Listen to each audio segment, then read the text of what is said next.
এখানে আমি 3টে ঝিঙে নিয়েছি। ঝিঙেগুলো গোল গোল আকারে ছোট ছোট করে বানিয়ে নেব। আর এখানে হাফ নারকেল কুড়িয়ে নিয়েছি। এবার কড়াইতে একটু তেল দিয়ে শুকনো লঙ্কা দুটো আমি ভেজে নেব। আর এখানে ভাজা বাদাম তবু আরেকটু নাড়াচাড়া দিয়ে ভেজে নেব। তারপরে সেই তেলে আমি এখানে ঝিঙেটা দিয়ে নুন হলুদ দিয়ে নাড়াচাড়া দেবো, দিয়ে ঢেকে দেবো।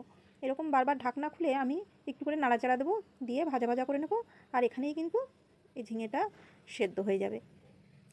সেদ্ধ হয়ে গেলে এটা নামিয়ে নেব, নিয়ে ঠান্ডা করতে দেবো। ঠান্ডা করে গ্রাইন্ডিং জারে দেবো, সাথে ভেজে রাখা বাদাম, নারকেল আর এখানে 2টো কাঁচা লঙ্কা দিয়ে আমি পেস্ট বানিয়ে নেব। এবার কড়াইতে সরষের তেলের মধ্যে কালো জিরে ফোড়নে দিয়ে পেস্টটা আমি এখানে ঢেলে দেবো। দিয়ে এখানে 5 থেকে 7 মিনিট আমি নাড়াচাড়া করে নেব। তারপরে নামিয়ে এটা কিন্তু আমি উপর থেকে সরষের তেল ছড়িয়ে দেব। দিলেই রেডি ঝিঙে বাটা। নমস্কার। হরে কৃষ্ণ।